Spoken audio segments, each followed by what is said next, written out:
Deputy Travis Maddox raised his fist against a black woman and everything changed. He thought she was nobody. He thought he could beat her down, arrest her, and walk away without consequences, just like he always had. What Maddox didn't know was that the woman he assaulted wasn't a clerk or a name he could bury under paperwork. She was Judge Camille Rivers, and she wasn't about to be silenced. Maddox thought his badge would protect him. He thought the system would cover for him one more time. But this time, he picked the wrong woman. Because Camille Rivers isn't just fighting for herself. She's about to tear down everything that protected him. And nothing is going to stop her. Before we go any further, comment where in the world you are watching from and make sure to subscribe because tomorrow's story is one you don't want to miss. The morning buzzed with a familiar kind of tension, the kind that seeped through the courthouse halls like a low electric current, steady and almost invisible, but always there if you knew how to feel for it. Attorneys brushed past one another,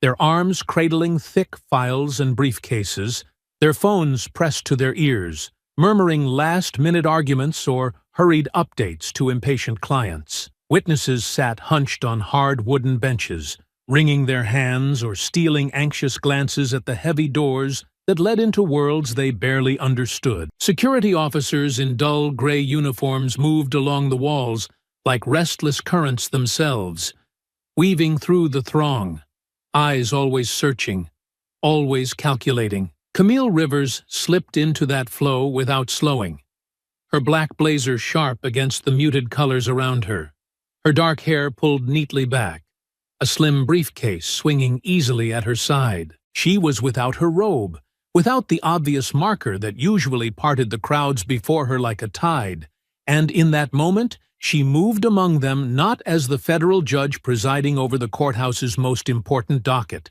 but as just another professional making her way to wherever the day demanded. She preferred it that way when she could get it, a moment to observe the world as it was, unfiltered by titles or whispered warnings. Her heels clicked steadily against the polished floor, each step measured, unhurried, as she passed the metal detectors and security stations with barely a nod to the deputies who barely glanced up from their conversations. None of them recognized her, and she didn't offer them any reason to. She had a hearing in courtroom 12B, an evidentiary matter that promised to be tedious but important, and she wanted to be there early, to review the last-minute filings that had come in overnight. She thought of the towering stack of motions awaiting her, of the defendant who had filed a new complaint alleging racial discrimination during his arrest, and she felt the familiar weight settle across her shoulders, not heavy enough to slow her, but present. Like an old companion, she no longer tried to shake. The elevator banks rose ahead of her, a row of polished silver doors that gleamed under the courthouse's harsh fluorescent lights. She adjusted the briefcase in her hand and angled toward them, weaving through a knot of paralegals who barely noticed her passing. The crowd thinned closer to the elevators, where a few groups lingered, murmuring quietly.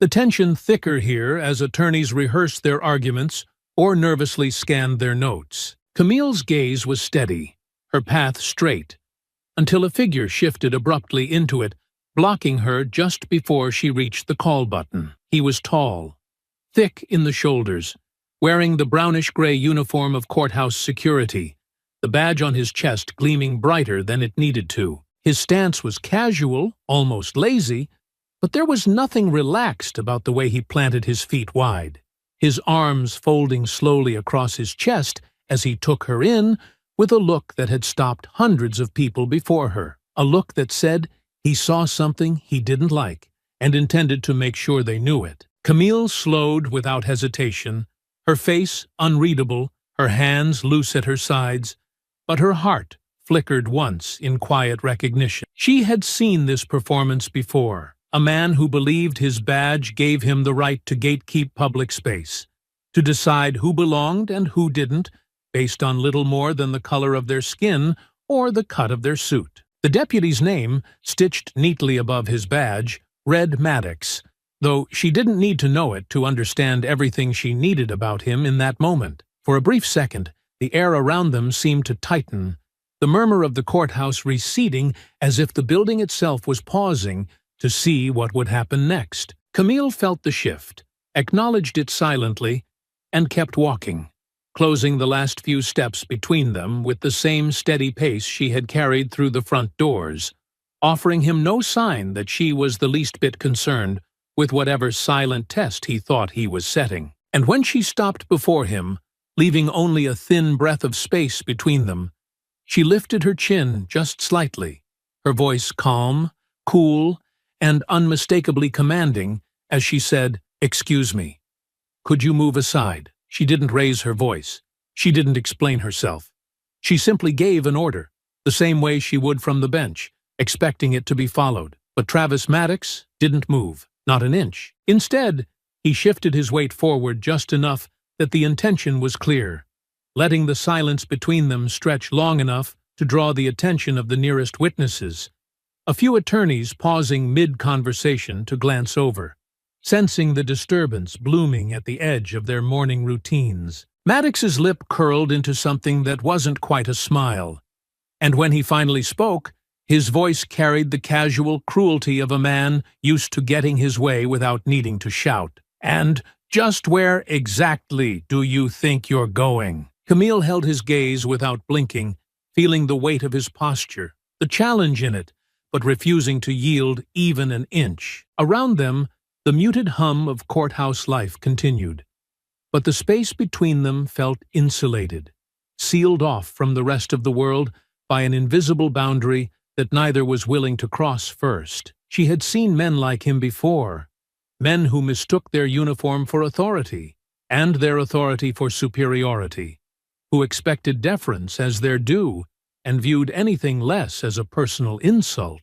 Her voice, when it came, was steady and even, slicing cleanly through the charged air. "I don't think my destination is any of your concern," she said, shifting the briefcase to her other hand, ready to step around him if necessary, though she already knew he wouldn't make it that easy. Maddox's mouth twitched again, that half-formed sneer never quite settling into a full expression, and for a moment he said nothing, letting the tension coil tighter between them like a rope slowly winding toward a breaking point. Then, as if granting her a favor, he unfolded his arms and leaned in slightly, his voice dropping low enough that only she and a few of the closest bystanders could hear it. "Funny," he said, dragging the word out like a slow insult. "You people always think you can just wander wherever you want, like you own the place." The words hit not with shock, but with a grim, weary familiarity, the kind that didn't sting so much as settle, heavy and bitter, on old wounds too often ignored. Camille's spine straightened subtly, her shoulders tightening beneath her jacket, but outwardly she remained as still as a stone, her face giving nothing away. For a beat, she considered the easier path, the one where she swallowed the slight, offered some neutral explanation, kept moving without making a scene. But that instinct, long practiced and carefully honed, flickered and died before it could fully take hold. Today, here, in this building where she had spent years upholding the dignity of the law for others, she would not shrink herself to appease the smallness of a man like Travis Maddox. "I suggest you reconsider your tone," Camille said, her voice cutting sharper now, not loud, but carrying enough force that a few more heads turned toward them, subtle shifts of bodies indicating that people were beginning to listen. She didn't explain further. She didn't need to. Maddox's jaw tightened, the muscle flexing beneath his skin, and for the first time, a flicker of something almost like uncertainty passed through his eyes, a faint, fleeting recognition that perhaps he had misjudged the situation, that the woman standing before him was not as powerless as he had assumed, but pride, heavy and stubborn, crushed whatever instinct for caution might have stirred in him. He stepped closer instead, closing the scant distance between them until his badge was nearly brushing her blazer, a move meant to intimidate, to remind her, and everyone watching, who he thought held the power here. "You don't tell me how to talk," he said, louder now, his voice sharp enough to slice through the conversations humming along the hallway, drawing a few curious glances from the attorneys gathered near the elevators. "You answer my questions, or you turn yourself around." The moment stretched, taut and trembling with possibility, and Camille knew with absolute certainty that any move she made now would be seen not as a choice, but as a challenge. She could feel it in the way his hand hovered near his belt, not yet touching the baton or the handcuffs hanging there, but close enough to make a point. She shifted slightly to her right, angling as if to step past him, her movement deliberate but unhurried, a refusal to be rushed or corralled like an unruly child. But Maddox shifted with her, a half step to block her path again, and in the narrow space between them, the inevitable happened. Her briefcase brushed against his side, and as she adjusted her footing to avoid stepping on him, her heel clipped the edge of his boot, sending her stumbling lightly into his chest. It was not a hard impact, barely more than a nudge, the kind of incidental contact that happened dozens of times a day in crowded public spaces, easily ignored by anyone not looking for an excuse. But Maddox seized on it like a drowning man grabbing a lifeline. He staggered back a full step, exaggerating the movement, drawing a sharp intake of breath as if he had been assaulted. His hand dropped to the baton at his hip, his posture rigid with manufactured outrage. "You just assaulted a court officer," he barked, his voice rising to a volume that sliced clean across the floor, freezing conversations and turning heads. "Hands where I can see them!" A ripple of confusion and concern spread outward from them as people shifted and craned to see what was happening, the sudden spectacle pulling more attention with every second that passed. Camille stood very still, her hands loose at her sides, her jaw tight but her expression calm, refusing to give him the scene he clearly craved. "You know that's not what happened," she said, her voice low but firm enough that those nearest could hear, could register the calm clarity of it against the bluster and fury Maddox radiated. But Maddox, already committed to his performance, advanced on her again, the baton now unhooked from his belt, swinging loosely in one hand as if daring her to resist. "You think you're special?" he hissed, leaning close enough that she could see the flush creeping up his neck, the raw fury ignited by the simple fact of her defiance. "You think you're better than the rest of them?" Camille didn't flinch. She didn't back away. She stood her ground with a stillness so complete it seemed to radiate outward, anchoring her even as the situation spiraled around them. "I suggest you reconsider your next move," she said quietly, her voice carrying enough finality to cut through the anger roaring behind his eyes. But Maddox wasn't listening anymore. He had already decided how this would end, and no amount of warning would change the path he had chosen. The courthouse floor seemed to hold its breath, the usual rhythm of footsteps and murmured conversations thinning into a low, uncertain hum that hovered just out of reach. More people had gathered now, drawn by the sharp rise and fall of Maddox's voice, by the unmistakable scent of something going wrong in a place where order was supposed to reign. Attorneys clutched their files a little tighter, glancing uneasily at one another, some edging backward toward the safer shadows of doorways, others standing still, frozen by the collision unfolding before them. Camille felt the weight of those eyes on her, the gathering curiosity, the flicker of fear, the question of whether they would intervene if things went worse. She did not expect them to, not because they were cowards, though some surely were, but because she understood better than most how deeply the instincts of self-preservation ran when authority began to bare its teeth. Maddox stood in front of her like a wall, radiating hostility so thick it seemed to bend the air around him. His hand tightened on the baton, knuckles whitening, the weapon hanging at his side with a casualness that made it all the more threatening. He was waiting for something, anything, that would give him an excuse to escalate further, and Camille knew that even breathing wrong might be enough.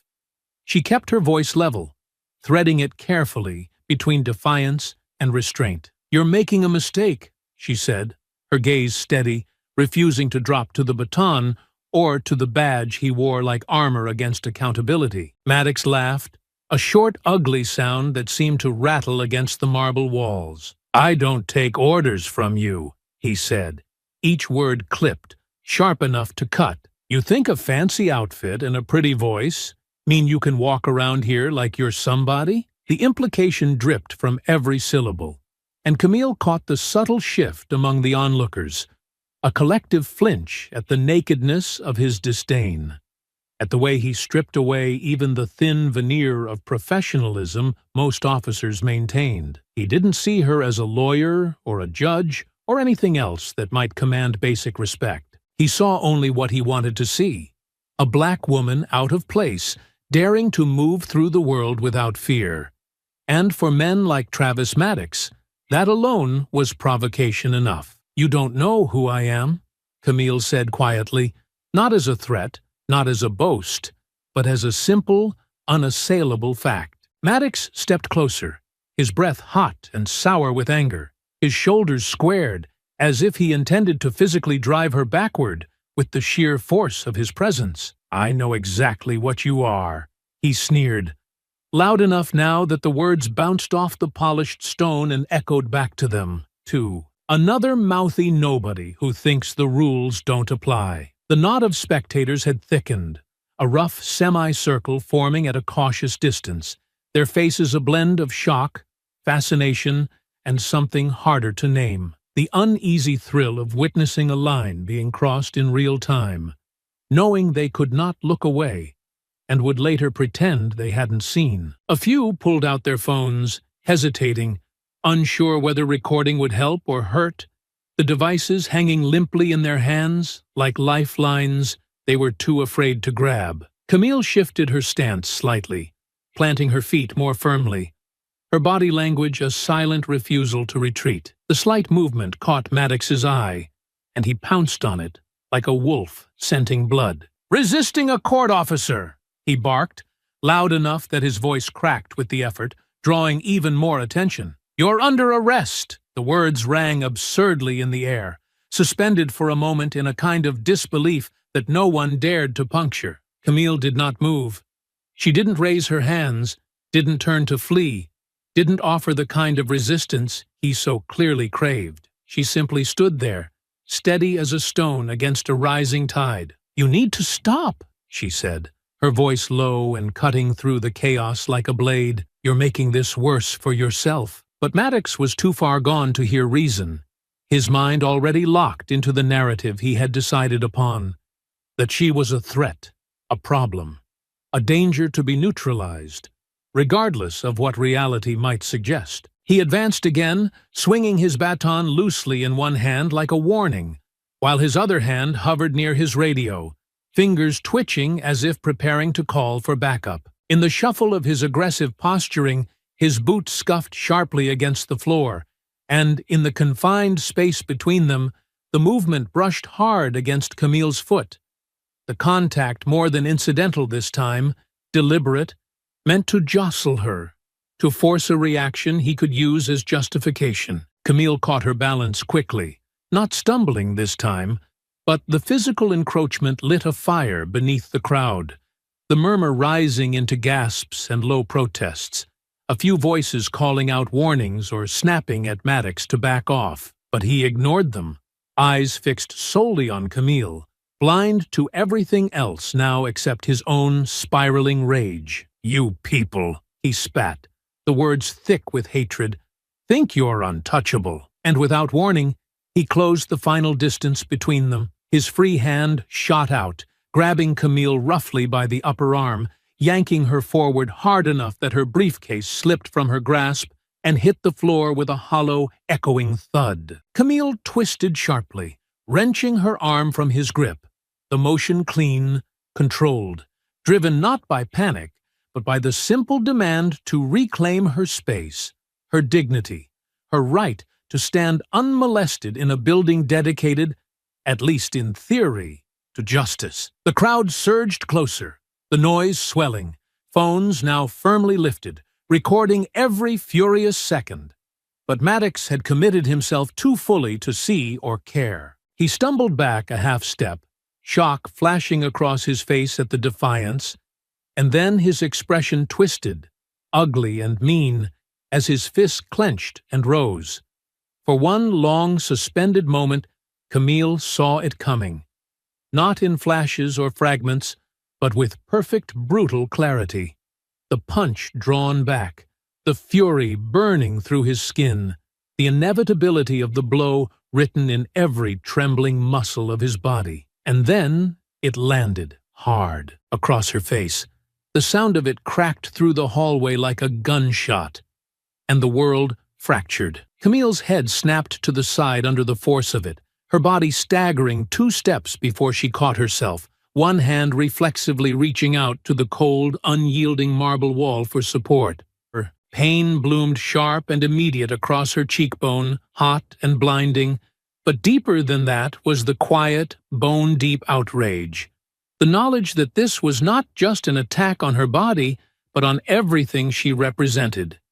And she would not let it stand. The hallway erupted into chaos. Shouts, screams, the clatter of dropped files and frantic footsteps filled the space as attorneys, clerks, and witnesses scrambled, some ducking back toward the elevators, others pressing closer, torn between horror and the instinct to witness what could no longer be denied. Maddox lunged forward, grabbing Camille's wrist roughly as if to cuff her, shouting something about resisting, about non-compliance, his voice a hoarse, incoherent roar that made less and less sense the longer it went on. Camille, bleeding but unbowed, straightened to her full height, her eyes locking onto his with a cold fury that made him falter for the first time. And from somewhere beyond the noise, a voice rang out, clear and commanding, cutting through the confusion like a siren. "That's Judge Rivers. You just assaulted a sitting federal judge." For the first time, doubt flickered across Maddox's face, confusion flashing in his eyes as he tightened his grip on Camille's wrist, as if trying to hold on to the narrative slipping from his fingers. But it was already too late. The crowd knew, the courthouse knew, and soon the entire system he trusted to shield him would know too. Maddox froze, his hand still clamped around Camille's wrist, blinking once, twice, as if the words themselves were too foreign to register. "No," he said. The denial half-formed, almost childlike in its refusal. "No, she's lying. She's not." But even as he said it, heads were nodding, voices rising in affirmation. "That's her," someone said. "I've seen her in court," another voice added. "She's the federal judge assigned to the Lawson case," someone else confirmed, the words slicing through Maddox's defenses with a precision he could neither dodge nor deny. The realization washed over him visibly, draining the blood from his face, tightening the lines around his mouth until they carved deep, angry grooves into his skin. His fingers twitched against Camille's wrist, as if unsure whether to release her or hold on tighter. Trapped in the no-man's land between authority and panic, Camille, sensing the shift, finally moved, not to flee or retaliate, but simply to straighten herself, reclaiming her space, her power, her dignity without force or apology. "You assaulted a sitting federal judge," she said, her voice cool and sharp as glass, her words falling into the stunned silence like stones into still water. "Release me, now." For one heart-thudding beat, Maddox hesitated, his breathing loud in his own ears, the weight of the witnesses around him pressing heavier with every second that passed. Then, almost as if his body betrayed him, his grip loosened, fingers slipping away from Camille's wrist as he stumbled back a half-step, his mouth opening and closing uselessly. The opening was enough. Camille stepped away from him, her movement smooth and unhurried, turning slightly to address the nearest uniformed deputy,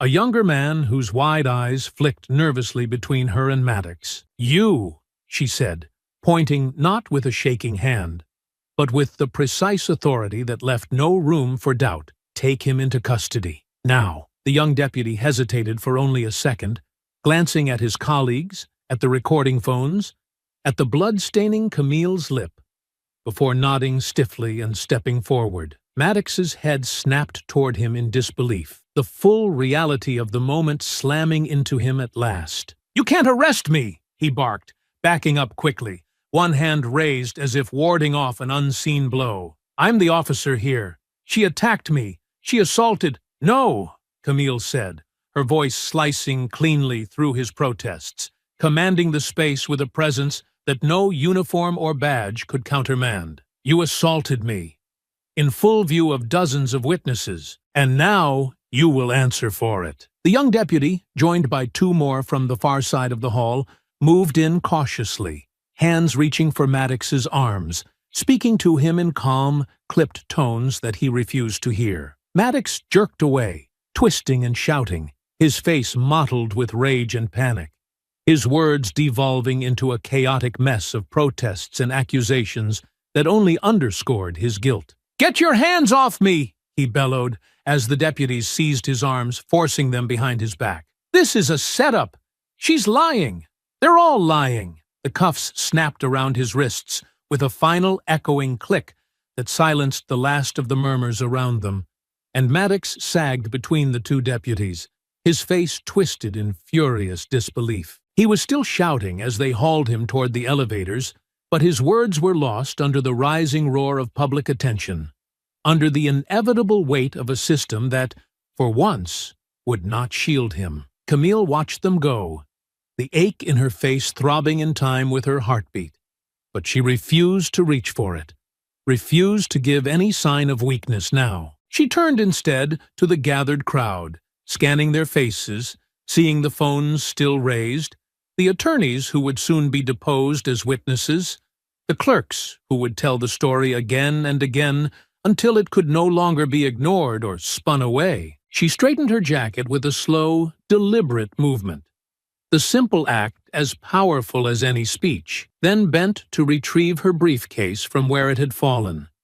lifting it with care as if restoring a sacred object to its rightful place. There would be fallout, there would be backlash, but there would also be justice, not just for her, but for every person who had ever been brushed aside, silenced, or brutalized by men like Travis Maddox. And Camille Rivers, bloodied but unbroken, would be the one to see it through. The last echoes of Maddox's shouting faded down the hallway, swallowed by the heavy slam of the service elevator doors as they closed behind him, sealing him off from the courthouse floor he had once prowled so confidently. The crowd, still thick around Camille, stood stunned in the aftermath, the hum of nervous energy hanging in the air like the residue of a storm that had not yet finished shaking the ground beneath them. For a moment, no one moved, as if uncertain whether the world had truly shifted so violently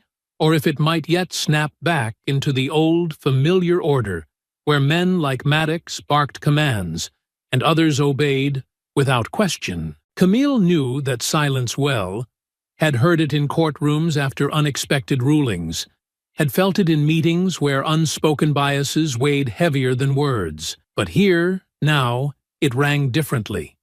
It rang with a waiting she intended to answer. Slowly, she stepped forward, her every movement deliberate, anchoring herself deeper into the space Maddox had tried so violently to force her from. She turned toward the cluster of deputies still lingering nearby, most of them young, wide-eyed, clearly rattled by what they had just witnessed, and she addressed them with the calm, unassailable authority that no badge or uniform could ever counterfeit. "I want security to secure the camera footage from all the angles covering this hall," she said, her voice clear enough that it carried without needing to rise. "Effective immediately. No one touches it. No one edits it. I want it preserved in full." The young deputy who had first moved to cuff Maddox, DeWitt, according to the tag clipped to his belt, nodded quickly, a sharp, almost frightened motion, and fumbled for his radio to start issuing the necessary orders. His voice crackled over the channel, summoning supervisors, confirming that the footage would be locked, that chain of custody protocols would be followed precisely. Camille listened without comment, reading the tension in his posture, the anxious glances exchanged among the remaining officers. They were scared, not of her, but of the weight now hanging over all of them. The knowledge that they were witnesses to a career-ending disaster, one that would not be buried or quietly dismissed. She intended to make sure of that. She shifted her attention to the attorneys and clerks who had clustered closer now, some murmuring among themselves, others still clutching their phones like lifelines. Michael Bennett, face pale but steady, stepped closer, lowering his voice to a tone meant for private counsel, though they both knew privacy no longer existed in this moment. "I've got it all," he said, tapping his phone lightly against his palm. "Video, audio, everything from the moment he stepped in your way." "Good," Camille said, allowing the smallest nod of acknowledgement. "Make sure you keep an original copy, and if anyone from security tries to confiscate it before my office makes a formal request, you call me directly." Bennett nodded, the look they exchanged brief but heavy with understanding. This wasn't over. It hadn't even truly begun. Around them, courthouse security supervisors began arriving.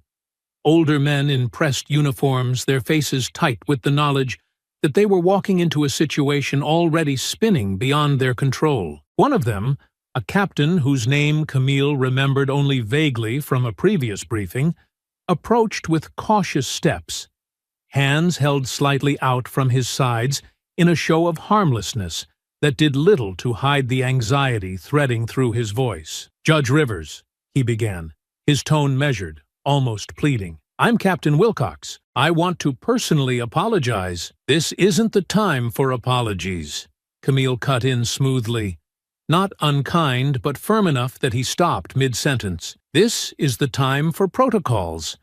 I expect full cooperation, full transparency. Every second of footage, every witness statement, every internal report. Nothing disappears. Nothing gets buried." Wilcox nodded quickly, bobbing his head like a man drowning who had finally found something solid to hold on to. "Of course, Your Honor," he said, his voice rough with nerves. "Full cooperation. I'll oversee it myself." Camille regarded him for a moment longer, reading the sincerity there. Real or manufactured, it no longer mattered. She would hold them all to their word, and she would do it under the bright, inescapable light of public scrutiny. No private apologies whispered behind closed doors would erase what had happened here today. Only action would. Only consequences. She turned back to the wider crowd, feeling the buzz of whispered conversations pressing at the edges of the hall. She could already sense the shape of the narrative forming. A federal judge assaulted in her own courthouse, a white officer's rage boiling over in a place built to uphold the law, and she knew better than to trust the system to tell the story accurately without her hand firmly on the reins. "Those of you who witnessed the assault," she said, her voice carrying easily across the wide marble floor, "you will be contacted by my office. I expect you to provide full statements. If anyone attempts to intimidate or influence you, you are to notify me immediately." There was a shifting in the crowd, some heads ducking, some nodding, a few faces lighting with cautious resolve. Camille let them see her. Let them see the blood still crusting at the corner of her mouth, the calm steel in her gaze, the absolute refusal to allow this to be swept into quiet injustice. Finally, with the situation stabilized, she turned and began walking steadily toward the internal elevators reserved for judges and senior court staff. The crowd parted before her, not in fear, but in something heavier, something earned, respect, or at least the beginnings of it. Behind her, Captain Wilcox barked quiet orders into his radio. Security officers scrambled to lock down the surveillance servers, and attorneys pulled their colleagues aside to retell the story, already growing larger with every repetition. Camille entered the elevator alone, the doors sliding shut with a smooth whisper that sealed her away from the lingering stares and murmured questions. She reached for the panel, her finger hovering over the floor selection, then paused, her reflection catching her eye in the polished metal. The woman looking back at her bore the fresh mark of violence across her face, but her gaze was steady, her jaw set in a line of unflinching resolve. This was not over. It was barely beginning. Camille selected her floor, the elevator humming to life beneath her feet, carrying her upward, not just through the courthouse she had long served, but toward a reckoning that would leave no corner of it untouched. She would not simply survive this, she would set it right. And Travis Maddox, and all who protected him, would answer for it. The sterile white walls of the hospital examination room felt closer than they should have. The ceiling lights buzzing faintly overhead, the air conditioned so aggressively it seemed to leach warmth from Camille's skin, even through her jacket. She sat on the edge of the examination table, her back straight, despite the dull throb pulsing along her jaw, and the slight swelling that had begun to darken one side of her face into a slow, angry bruise. The nurse who had cleaned the split at the corner of her lip had offered polite, murmured condolences, careful not to meet her eyes for too long, careful not to say anything that might break whatever fragile barrier kept Camille's anger contained beneath the cool surface of her composure. The doctor who entered a few minutes later was brisk but kind, a middle-aged man with tired eyes and a voice softened by years of practice explaining bad news in gentle terms.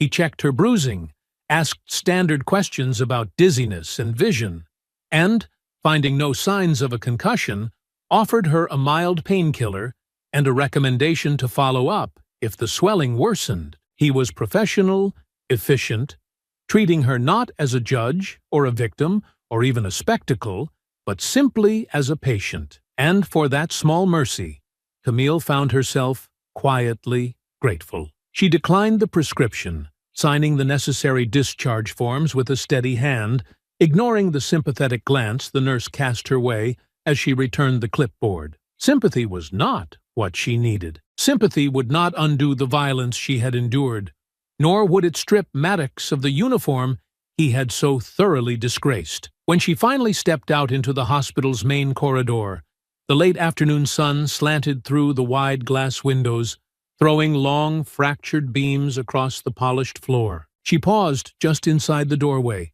adjusting the strap of her briefcase against her shoulder, feeling the eyes of hospital staff and patients brush against her in cautious recognition. Her face was not unknown in this city. Federal judges, especially ones presiding over high-profile civil rights cases, tended to attract a certain level of public attention. But it was rare for that attention to come with such raw, unguarded shock. Let them look, she thought, lifting her chin and moving forward with the same steady stride she had carried into countless courtrooms. Let them see. Let them remember. Outside, the city moved on as it always did, indifferent to the wounds borne behind courthouse doors and hospital walls.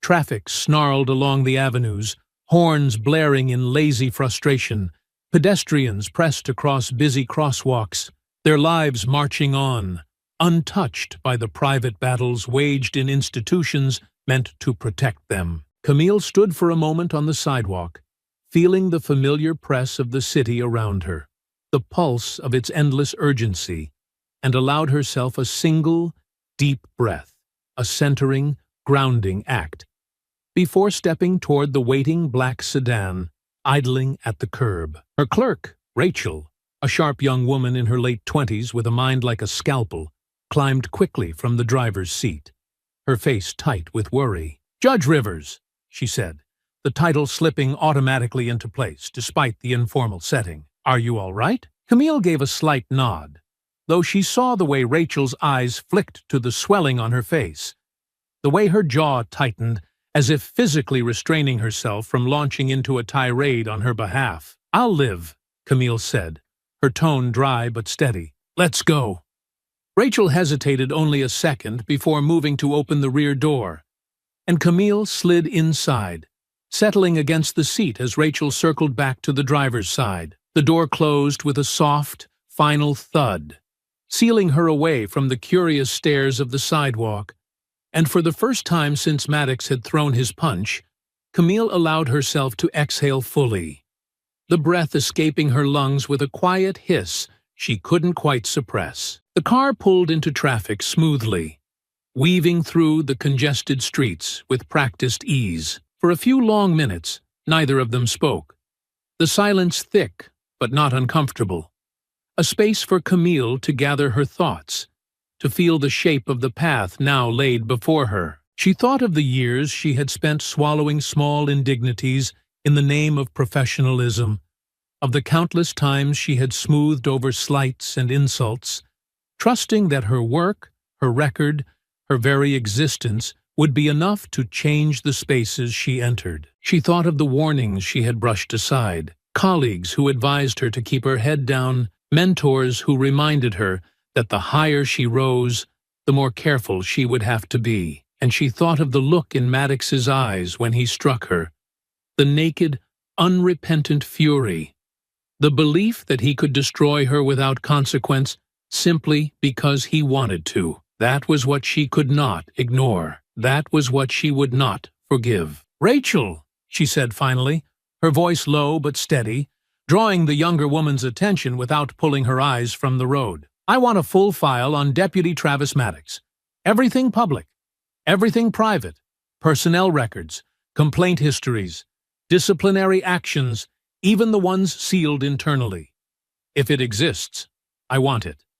Rachel nodded sharply, her fingers already moving to tap notes into her phone. "Yes, Your Honor," she said, her voice tight with the same controlled fury Camille felt boiling low in her own chest. "I'll have a report ready by morning." "Good," Camille said, settling deeper into the seat, feeling the ache along her jaw flare with each subtle bump in the road, but refusing to acknowledge it beyond a slight tightening of her hands in her lap. "We're going to do this by the book, every step, every procedure. No shortcuts, no favors." Rachel risked a glance at her then, quick but full of fire. "You're going to bury him." Camille allowed herself the smallest flicker of a smile.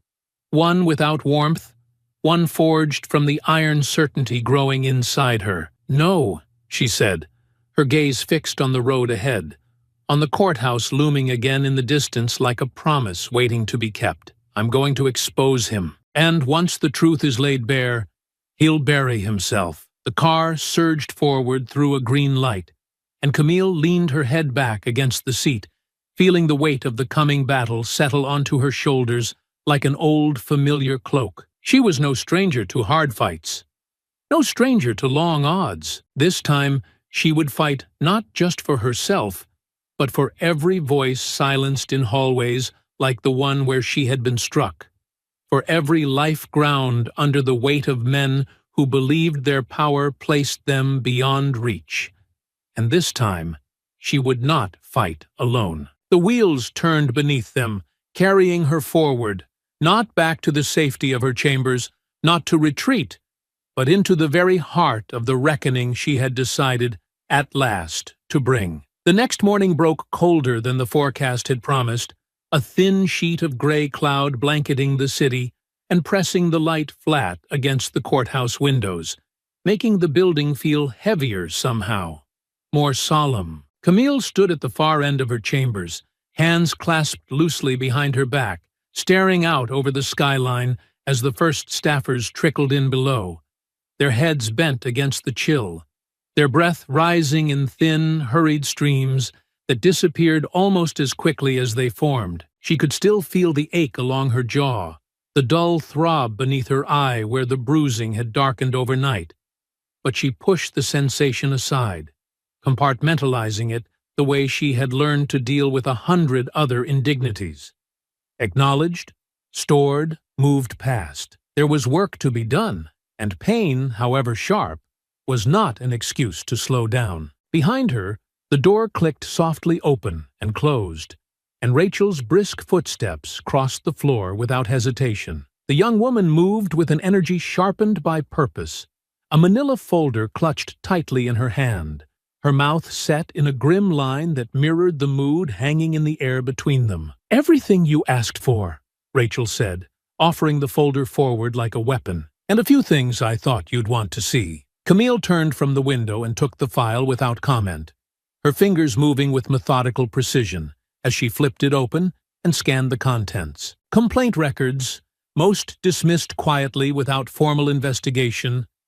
internal memos flagging Maddox's behavior as aggressive and unsuitable for front-facing duties, warnings that had been ignored or buried, performance reviews riddled with vague language about conflict management issues that masked far deeper rot beneath the surface. It was worse than she had dared hope, and it was more than enough to begin. "Get legal affairs on the line," Camille said, her voice low but firm, the weight of command slipping into place with the ease of old armor. "Tell them I'm filing a formal misconduct complaint with the Federal Court Security Office. Full documentation, including witness statements, video evidence, and a sworn affidavit from myself." Rachel nodded without hesitation, already pulling her phone from her jacket, her thumb flying across the screen with practiced efficiency. Camille turned back to the file, marking sections mentally, cataloging the evidence she would need for the complaint, the affidavits she would demand from the attorneys and clerks who had witnessed everything firsthand. There would be no quiet internal review this time. No hushed apologies whispered over expensive lunches. This would be public. It would be official. And it would be devastating. Within the hour, the wheels were turning. Rachel moved between calls with the sharp focus of a battlefield medic, coordinating schedules, confirming meetings, drafting preliminary reports that would be vetted and signed before the day's end. Court administration offices buzzed with uneasy energy as word of Camille's actions began to circulate, whispered in hallways, carried in cautious emails exchanged beneath layers of polite euphemism. The courthouse was holding its breath again.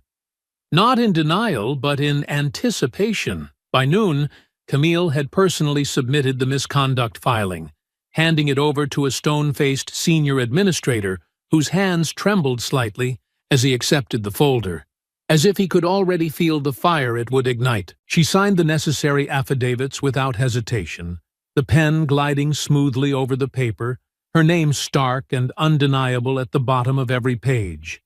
From there, she moved to the U.S. Attorney's office, stepping past security without a glance from the guards who now recognized her, not just as Judge Rivers, but as the woman who had made the whole building stop and stare less than 24 hours earlier. She met briefly with a federal prosecutor she trusted, laying out the situation without embellishment, providing copies of the evidence she had gathered, requesting and receiving assurance that an independent criminal investigation would be opened alongside the administrative proceedings. Justice would not come from a single direction. It would come from all sides at once, relentless and unavoidable. Returning to her chambers later that afternoon, Camille felt the first weight of exhaustion settle into her bones, not just the physical toll of the previous day's assault, but the heavier, grinding fatigue of knowing the battle ahead would be long and dirty and full of traps laid by those who would rather protect the system than fix it. She set the thick folder on her desk, smoothing her hand over the cover once, briefly, as if grounding herself against it, then sat down with a slow, deliberate grace that belied the ache threading through her muscles. Rachel entered a few minutes later, carrying a cup of tea instead of coffee, a small, silent acknowledgement of the tension coiled between fatigue and resolve. Camille accepted it with a nod, savoring the brief warmth against her palm, before setting it aside and pulling the first document toward her. "We'll need full witness statements by end of day tomorrow," she said without looking up, her voice steady, despite the crackling fatigue that whispered at the edges of her mind. "Affidavits, sworn and notarized. Chain of custody documentation for every piece of footage we submit. No gaps. No vulnerabilities." Rachel scribbled notes furiously, her pen scratching across her notepad like a quiet drumbeat of determination. "And the civil suit?" she asked, glancing up. Camille allowed herself the faintest smile, a cold, measured thing that did not reach her eyes. "We'll file by Friday," she said, tapping one fingertip lightly against the edge of the file. "Personal injury, civil rights violations, abuse of authority under color of law, punitive damages. And I want the suit structured so that any discovery effort opens the entire courthouse security office to scrutiny." Rachel's eyebrows lifted slightly, impressed despite herself, but she only nodded, flipping to a fresh page and scribbling down Camille's instructions. They worked well into the evening, the courthouse emptying around them as the sun bled out behind the city skyline, painting the windows in long streaks of dying gold. Lights switched off, one by one, in the offices across the hall. Shoes clicked away into silence, but Camille and Rachel remained, building their case piece by meticulous piece, brick by brick, wall by wall. By the time Camille finally leaned back in her chair, stretching the stiff muscles of her neck, she felt the structure solidifying around her.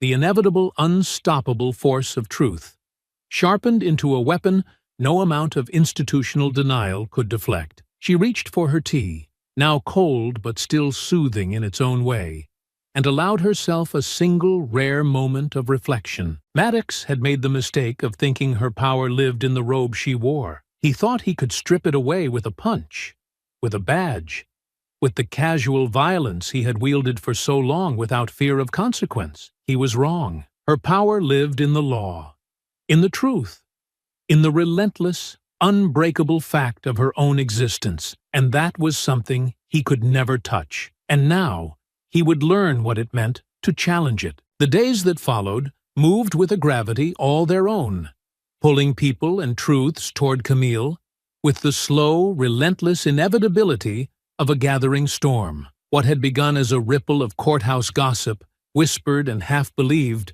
quickly swelled into a tidal force as witnesses filed into her chambers, one after another, their voices low but growing stronger with each retelling. Some came timidly, eyes darting to the hallway as if still expecting retaliation from the uniformed men who once controlled these corridors without challenge. Others came with stiff-backed defiance, their anger barely masked beneath layers of brittle professionalism, their statements clipped and careful, but burning with the same quiet rage that fueled Camille's own resolve. Rachel kept the doors moving, managing schedules with an efficiency sharpened by urgency, ensuring that every statement was documented, signed, notarized, and secured within the growing mountain of evidence Camille was assembling. Every name added weight to the case, every affidavit another crack in the facade.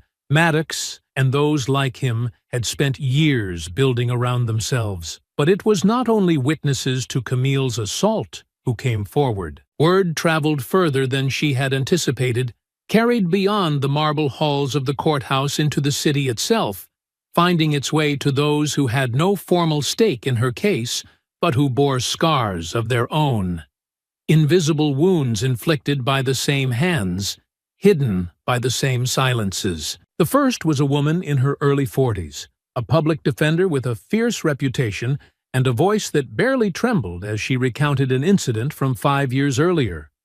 A late evening filing, an empty security checkpoint, Maddox looming too close, his hand clamping down on her shoulder under the thin pretext of random inspection. She had reported it, filed the paperwork, trusted the process, but nothing had come of it. The file, she later learned, had been quietly closed, the investigation deemed inconclusive without so much as an interview. The next was a young black man, a law clerk whose trembling hands betrayed the lingering fear he had carried since Maddox cornered him near the parking garage 2 years prior, accusing him of trespassing despite the ID badge clipped plainly to his belt. He had been handcuffed, humiliated, paraded back through the courthouse before finally being released with a curt, unapologetic warning to watch himself. Each story peeled back another layer of rot, revealing a pattern too widespread, too consistent to dismiss as isolated misunderstandings or individual lapses in judgment. Camille compiled them methodically, refusing to let herself be swept up in anger or sorrow, treating each account as a brick laid firmly into the structure of the case she was building.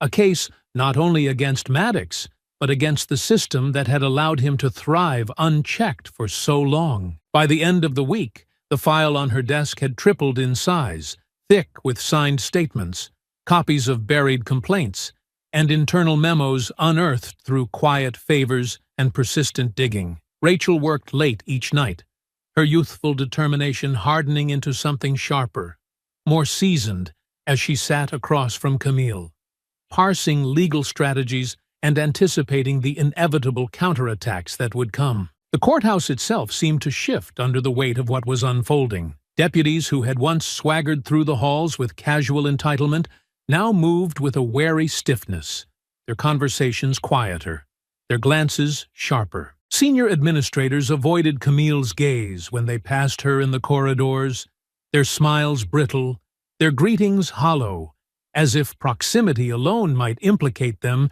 in the reckoning they could no longer outrun. Even the judge's lounge, once a space of polite, guarded conversation, buzzed with uneasy energy. Some of her colleagues offered careful words of support, couched in the language of neutrality and due process, while others kept their distance, their faces shuttered, their loyalties weighed and measured against their own fear of the spotlight Camille had dragged into their once comfortable shadows. She accepted it all without bitterness.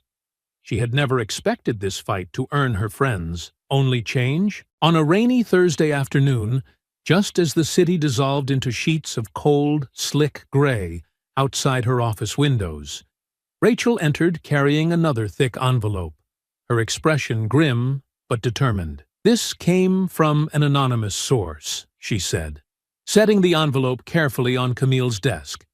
"I've had it scanned.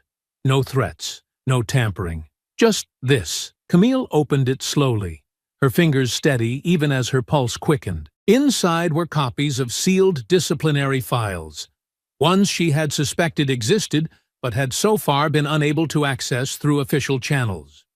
Reports of excessive force, formal reprimands for racially charged comments made during arrests, notations from internal affairs investigators flagging Maddox as a liability risk, recommended for reassignment to non-public duties, recommendations that had been quietly ignored or overridden by senior officials too lazy or too complicit to act. The dates stretched back nearly a decade. The pattern was unmistakable. The cover-up was undeniable. Camille leaned back in her chair, the weight of the evidence settling around her like a mantle. She had more than enough now to dismantle Maddox's career piece by piece, to rip away the thin veneer of respectability that had shielded him from consequences for years. But more importantly, she had the ammunition to force a wider reckoning, to expose not just the man, but the machine that had protected him. Rachel hovered nearby, waiting for instructions, her eyes shining with the sharp-edged hope that came from seeing the impossible finally shift toward the inevitable. "Draft a supplemental filing," Camille said, her voice calm but thrumming with power. "Add the sealed files. List every prior complaint, every internal recommendation that was ignored. Make it clear this isn't just about one man's misconduct. It's about institutional failure." Rachel nodded sharply, already turning away to begin the work. "And, Rachel," Camille added, her voice following her to the door, "send a copy to the office of the Inspector General. Off the record. Let them know it's coming, and that if it doesn't get addressed here, it will get addressed elsewhere." Rachel paused just long enough to meet Camille's gaze, a fierce smile tugging at the corner of her mouth. "Yes, Your Honor." The door swung shut behind her, and Camille turned back to the window, watching the rain carve long, trembling lines down the glass. Maddox had believed the system would shield him forever. He had been wrong, and now, with every passing day, every name added to the growing ledger of his crimes, the fortress he had hidden behind grew weaker, its foundations crumbling under the weight of the truth he could no longer outrun. The storm was no longer coming. It was here. The first media leak came on a Saturday morning, buried in the middle of a sluggish news cycle when few were paying attention, a calculated move meant to soften the blow before the full weight of Camille's case could come crashing down. A local tabloid website ran a headline dripping with insinuation, pairing Camille's name with words like altercation and incident. the article carefully avoiding outright lies while implying everything it could, that she had been the aggressor, that the situation had been more complicated than witnesses claimed, that perhaps she was not as dignified as her robe suggested. Camille read the article over her morning tea, her face blank, her heartbeat steady, even as the familiar sting of old battles whispered at the edges of her mind. It was not unexpected. Smear tactics were a common defense for men like Maddox. When you could not defend the act, you attacked the victim, muddied the water until truth and lie blurred together. By mid-morning, larger outlets picked up the story, some parroting the same vague insinuations, others offering more balanced coverage, but still seeding doubt with careful language. Alleged, purported. Sources say. Camille's office phone rang steadily all day, reporters fishing for quotes, for missteps, for any moment of emotion they could twist into headlines. Rachel fielded them all, her voice clipped and professional as she declined interviews, reiterated that all inquiries should be directed to the pending legal filings, and repeated, with unwavering precision, that Judge Rivers would not be making public statements at this time. Inside her chambers, Camille worked without pause, sifting through depositions, refining legal arguments, drafting letters to oversight bodies that would ensure the machinery of justice kept grinding forward, no matter how the public narrative tried to spin. Still, she felt the pressure rising, not just from the media, but from the subtle, quieter channels of institutional discomfort. Senior judges, their names whispered but never officially invoked, began reaching out indirectly, through staffers, through mutual acquaintances, expressing concern about the optics, about the disruption to the court's reputation, about whether there might be a more discreet resolution that could spare everyone further embarrassment. Camille received these overtures with the same cold, clinical detachment she applied to motions she knew she would deny. She owed these men and women nothing, not their comfort, not their silence, certainly not their protection. By Tuesday, a carefully worded editorial appeared in the city's largest paper, authored by a retired judge who spoke in solemn tones about the importance of decorum, of maintaining the dignity of the court, of avoiding prolonged public spectacles that could erode trust in our institution. The piece never mentioned Camille by name, but its target was clear to anyone who understood the game. Camille read it without reaction, then slid the newspaper aside and turned back to her work. She would not be shamed into surrender. Not now. Not when she was closer than ever to dismantling the shield that had protected men like Maddox for so long. The hearings on Maddox's administrative suspension began later that week, a closed-door proceeding meant to determine whether he would remain on payroll pending the outcome of the criminal and civil cases. Camille was not required to attend, but she sent Rachel armed with a thick packet of evidence, a silent message to the panel that she was watching, that the days of quiet cover-ups had ended. Inside the courthouse, the atmosphere grew heavier with each passing day. Deputies stood straighter when they saw her, their greetings stiffer, their smiles thinner. Attorneys who once made small talk in the hallways now dropped their gazes, afraid of choosing sides too openly. Even her fellow judges, men and women who had once boasted of their commitment to justice over lunch and conference panels, now treaded carefully around her, offering strained smiles and hurried exits. But Camille walked through it all with the same deliberate grace, the same unbroken stride that had carried her through the assault, through the filings, through the media storm gathering outside the courthouse doors. She would not be moved. Not by gossip, not by pressure, not by fear, because she knew the truth. She carried it with her in every affidavit, every deposition, every grainy security camera still that captured Maddox's hand drawing back, captured the split second before violence stripped away any pretense he might have worn. The final blow came late Thursday afternoon, when Rachel burst into her chambers, a rare breach of decorum, her face flushed with barely contained triumph. "The suspension panel ruled," she said, almost breathless. "Maddox is out. Effective immediately. No pay, no benefits. Full termination pending the criminal investigation. Camille sat back slowly in her chair, the words settling into her chest with a slow, deep satisfaction that went beyond personal victory. This was not the end. Not yet, but it was the beginning of the end. The first pillar to fall in a structure that had seemed immovable for far too long. "Good," she said simply, her voice even, though inside her blood thrummed with a hard, clean rhythm of vindication. Rachel smiled fiercely, her hands tightening into fists at her sides as if she could barely contain the energy building between them. "And the U.S. Attorney's Office called," she added, nearly vibrating with contained excitement. "They're moving forward with criminal charges. Official announcement tomorrow morning." Camille allowed herself a long, steady breath, feeling the tension knotting her shoulders begin to loosen. Just slightly. Not relief, not yet. But progress, movement. Justice bending, slowly but surely, toward the light. "Start preparing the civil filings," Camille said, reaching for her pen, her hand steady as she uncapped it. "We won't wait for them to finish their side before we begin ours." Rachel nodded, already moving back toward her desk, her energy radiating outward like a second heartbeat thrumming alongside Camille's own. The courthouse might have hoped for silence, for shame, for retreat. Instead, it would get a reckoning, one deliberate step at a time. Outside the tall windows, the storm clouds that had loomed for days finally began to break. The first heavy drops of rain striking the glass in slow, measured beats. A drum roll for the confrontation still to come.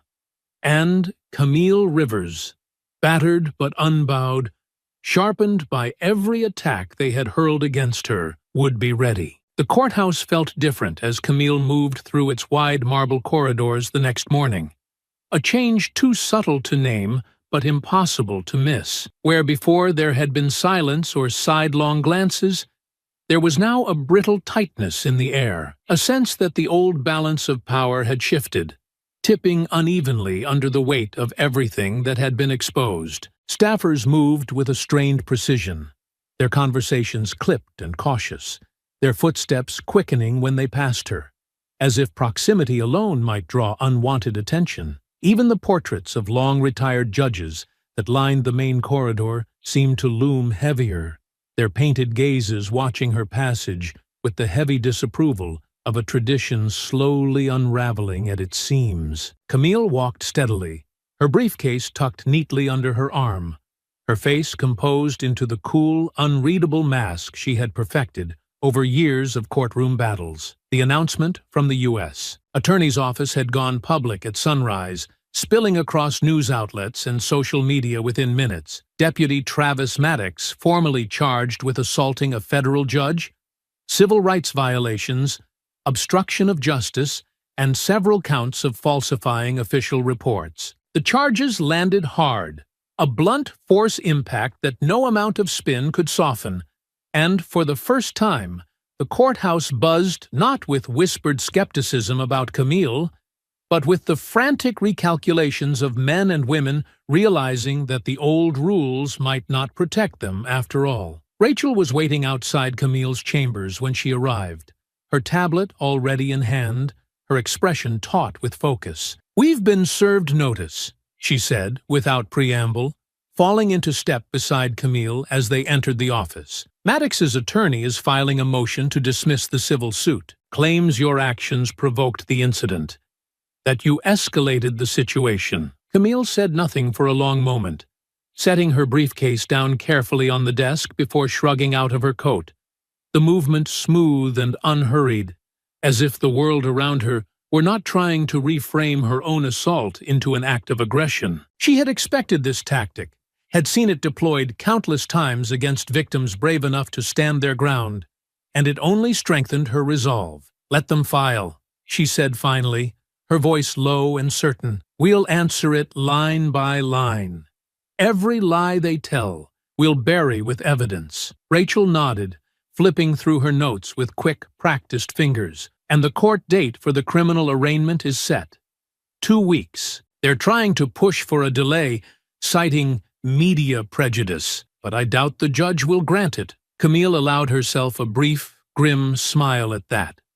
Prejudice, indeed. Prejudice that Maddox himself had courted for years without hesitation, now turned back on him with all the force he had once directed so casually at others. "Prepare the opposition filings," Camille said, settling into her chair and pulling a fresh legal pad toward her. "I want everything airtight.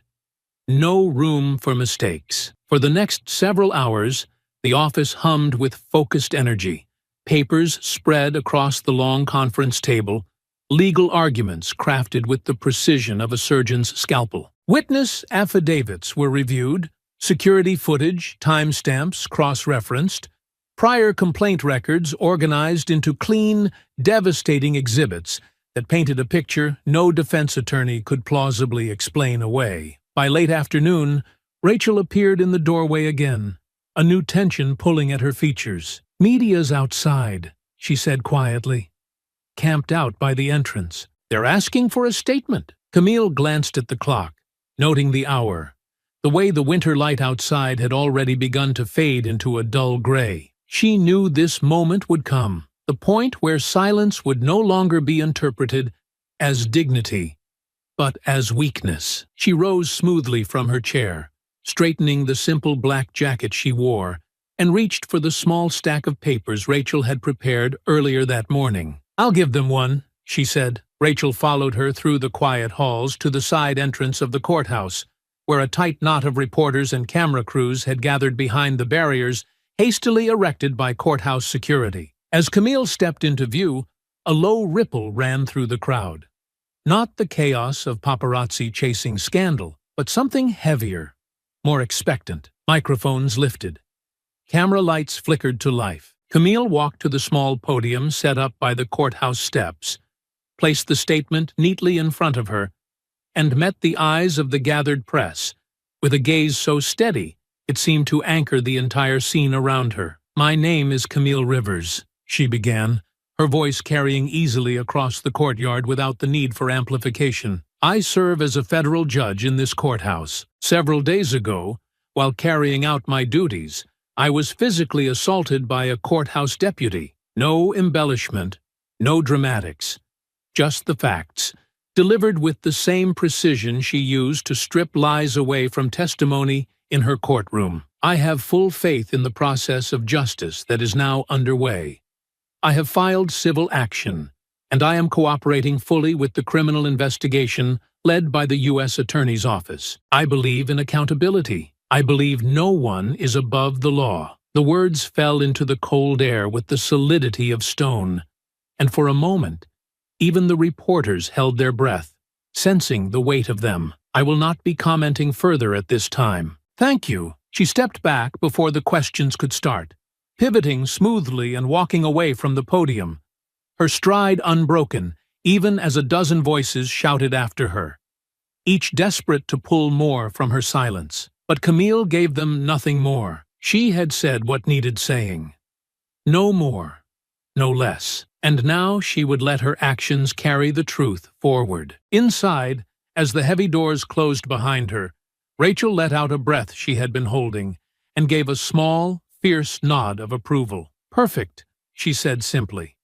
Camille offered her a brief nod in return, but her mind was already turning ahead, already calculating the next moves, the next obstacles to be cleared. Maddox's arraignment loomed close now, the first true public confrontation since the day he struck her.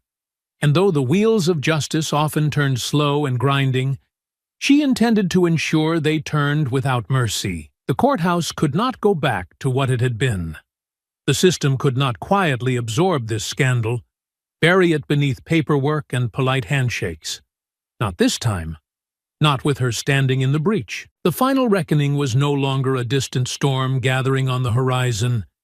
It was here, pressing against the windows, hammering at the doors, ready to sweep away everything too weak to withstand the truth. And Camille Rivers would be standing at the center of it, unyielding until the very end. The courtroom held a different kind of silence that morning, a silence woven not from the ordinary tension of pending verdicts or sharp cross-examinations, but from the heavy, undeniable knowledge that something larger than any single case was about to unfold within its walls. The gallery filled early, packed with reporters, courthouse staff, and curious attorneys who had found reasons to linger nearby, their eyes flickering with the restless energy of witnesses awaiting a reckoning they had once believed would never come. Camille entered through the private access reserved for judicial officers, moving with the same deliberate calm she carried into every hearing, though today she wore no robe,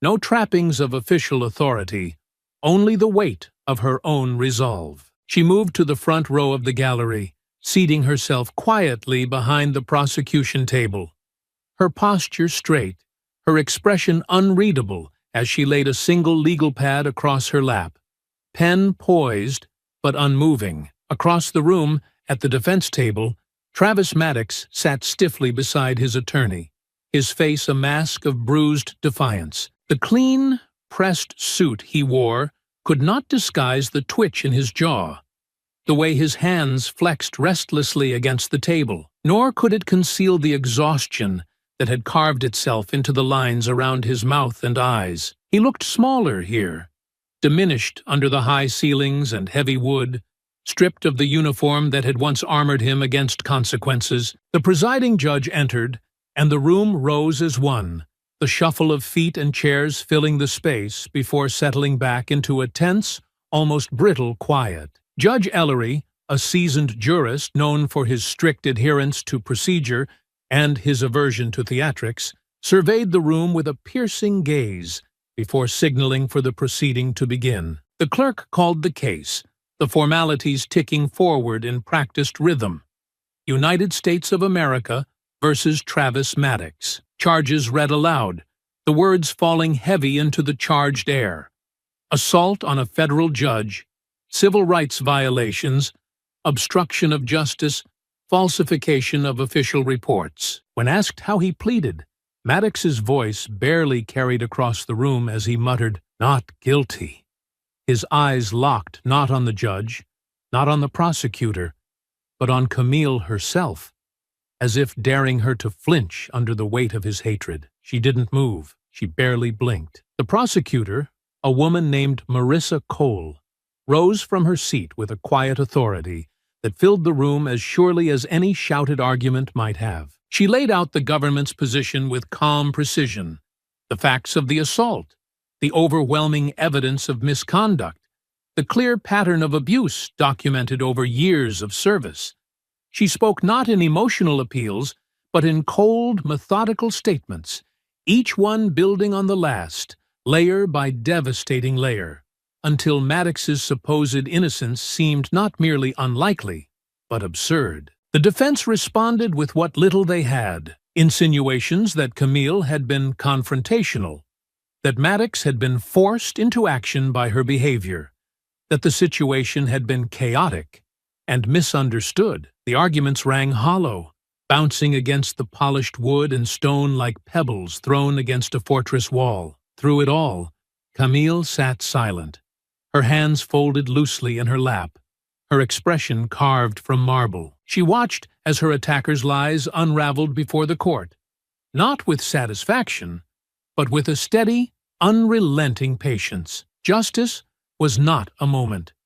It was a process, and she intended to see it through every grueling step. When the prosecution began introducing the video evidence, a hush fell over the room. The screens flickered to life, casting harsh light against the solemn faces of the audience. They saw it all: the initial confrontation at the elevator banks, the escalating aggression, the sharp crack of Maddox's fist against Camille's face, the way she staggered but did not fall, the immediate chaos that followed. There was no room for doubt anymore, no space for spin or reinterpretation. The footage ended, and the courtroom remained frozen for a long breath before Judge Ellery spoke. His voice grave. "The evidence is clear," he said. "The court finds sufficient cause to proceed to trial on all charges.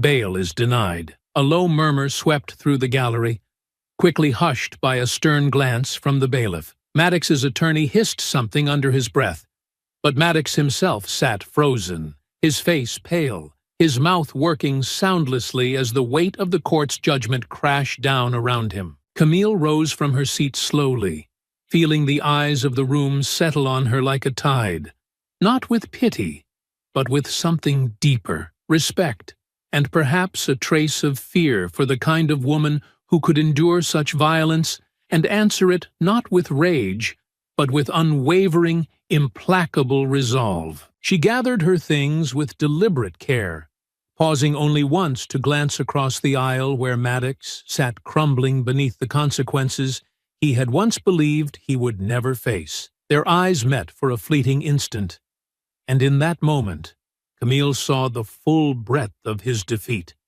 Not just the loss of his badge or his freedom, but the crumbling of the identity he had built on the backs of those he thought powerless. And then she turned away, her stride steady, her back unbowed, moving once again through a world that could no longer deny what it had witnessed with its own eyes. Outside the courthouse, the rain had finally stopped, the sky cracking open to reveal a brittle blue threaded with streaks of fading gray. Reporters swarmed the steps, shouting her name, hurling questions like missiles, but Camille moved past them without pause, her path clear, her purpose sharpened to a point so fine it could cut through anything.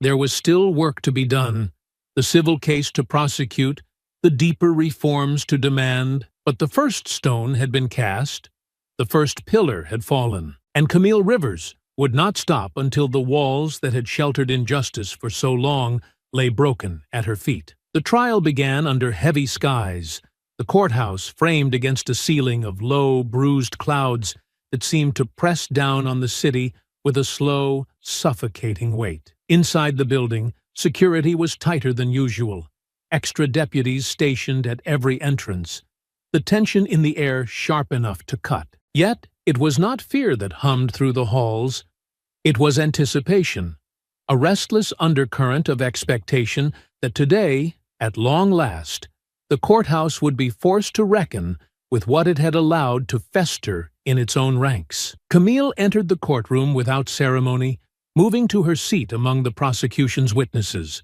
her head held high, her steps measured and unbroken. Across the aisle, Maddox sat at the defense table, his suit impeccable, his hair trimmed neatly, but there was no disguising the way his hands clenched and unclenched in his lap, or the way his jaw set rigidly against the proceedings he could no longer control. The judge presiding over the case, a visiting federal jurist from another district brought in to ensure impartiality, wasted no time in setting the tone. He read the charges aloud with an even, deliberate cadence. Assault on a federal judge, obstruction of justice, deprivation of civil rights under color of law. The words landed heavily, stripping away any pretense of misunderstanding or mistake. The prosecution opened with a simple, devastating statement, laying out the sequence of events in clean, unadorned terms.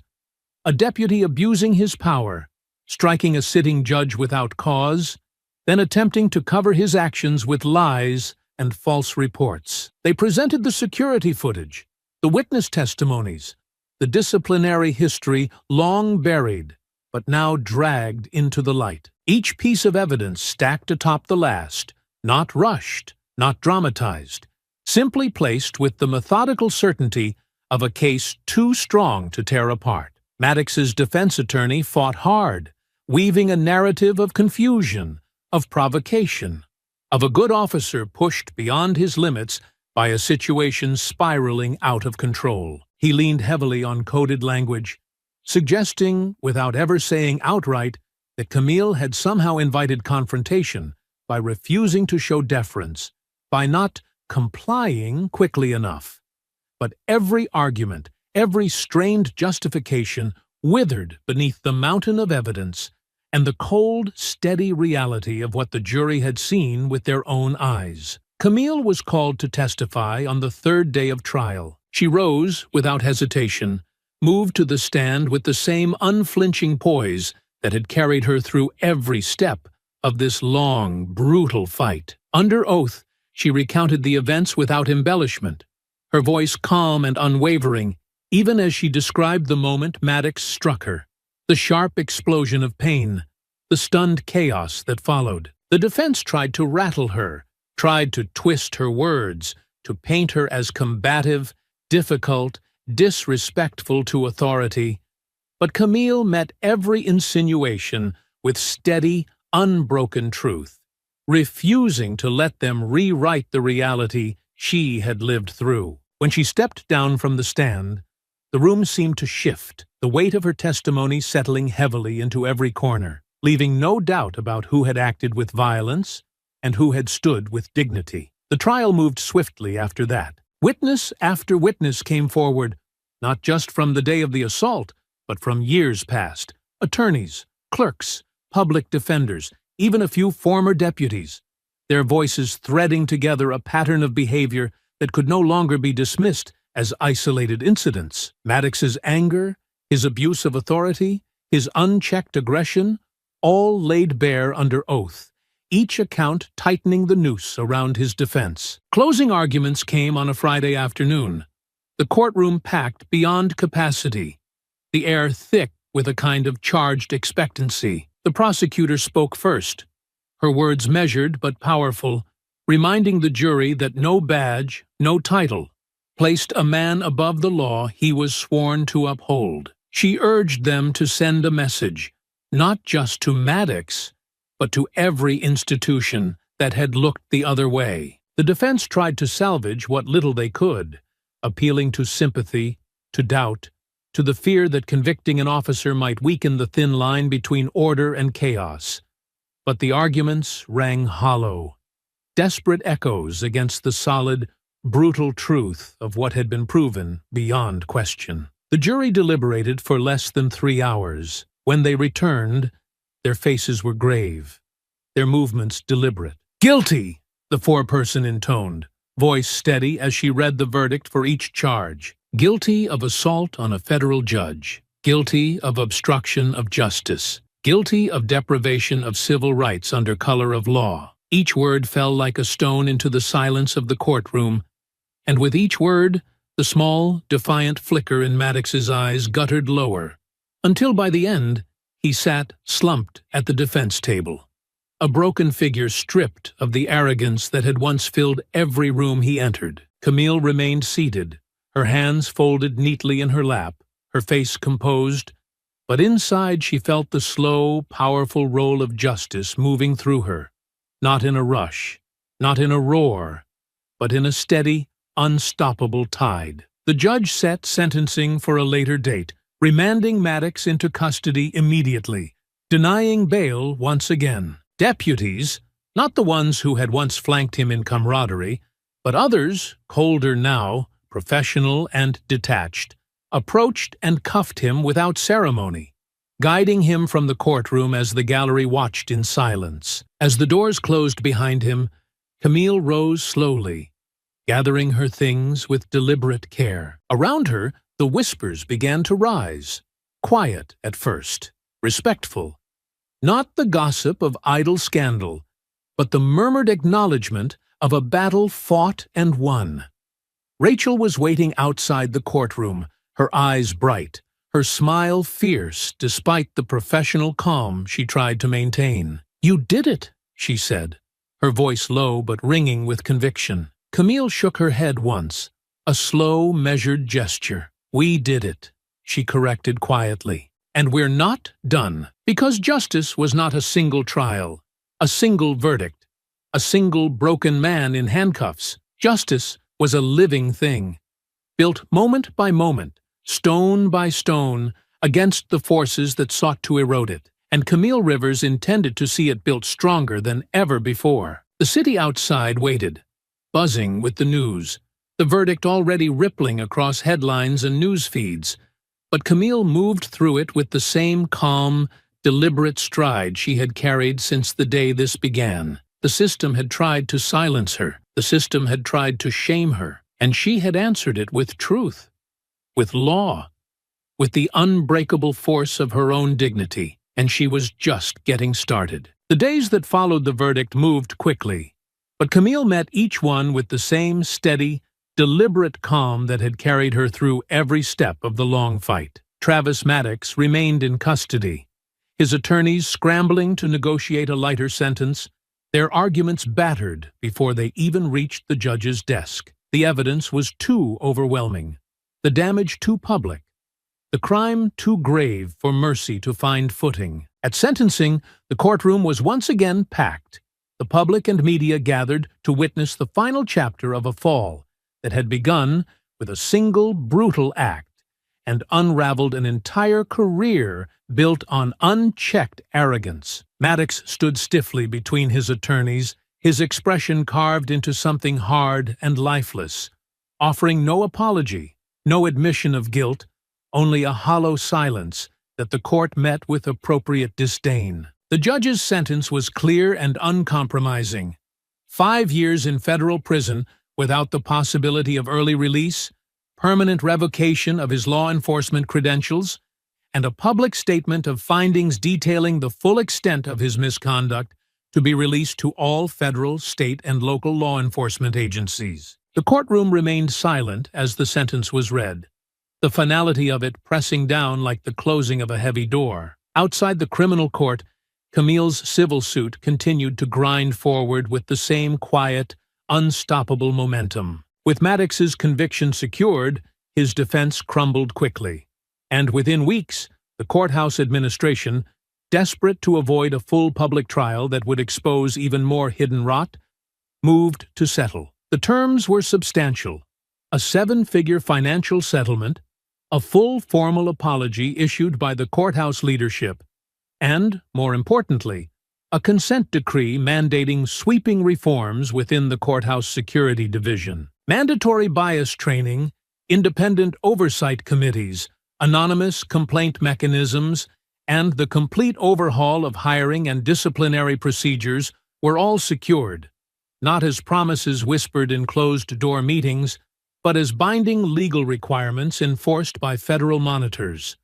For the first time in decades, the walls that had shielded bad officers from accountability were cracked open, forced into the light. Camille stood at the press conference, announcing the reforms, flanked not by politicians or courthouse administrators, but by the attorneys, clerks, and community members who had stood beside her, whose testimonies had made the difference between silence and systemic change. She spoke briefly, simply, refusing to bask in victory, but making clear that this was only the beginning. "Accountability is not the end of justice," she said, her voice carrying easily across the assembled crowd. "It is only its beginning." The city listened. The nation listened. In the months that followed, other stories began to surface.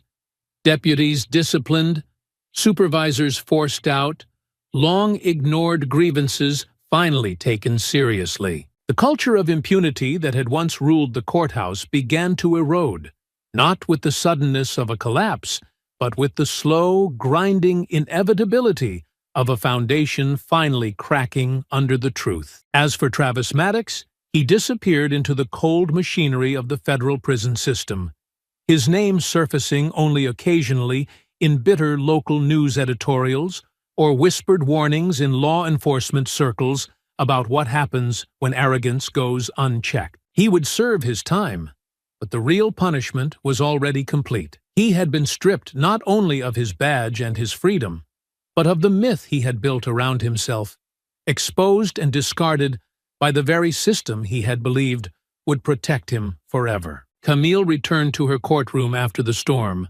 resuming her docket with the same unshakable poise. But those who entered her courtroom now did so with a deeper respect, a sharper awareness that this judge would not be intimidated, that the law she served was not a shield for the powerful, but a sword for the wronged. She walked the halls of the courthouse without fear, without needing the silent acknowledgement of others, because she knew she had forced change not with anger or outrage alone, but with the slow, deliberate, relentless application of truth. The courthouse was different now, not perfect, not cured of every flaw, but changed. And that change Camille knew, would ripple outward in ways even she could not yet see. In the quiet of her chambers one evening, long after the reporters had packed away their cameras and the headlines had moved on, Camille stood at the window overlooking the city. The sky stretched wide and clear above the skyline, the sharp, clean light of early evening casting everything in a soft, golden haze. She sipped her tea slowly, feeling the lingering aches in her body, where bruises had long since faded, and allowed herself a rare, deep breath of satisfaction. Justice had been done. Not perfectly, not easily, but fully, and for once, the story would not be written by those who sought to bury it. It would be written by the woman who had lived it, fought for it, and won. I hope you enjoyed that story. Please share it with your friends and subscribe so that you do not miss out on the next one. In the meantime, I have handpicked 2 stories for you that I think you will enjoy. Have a great day.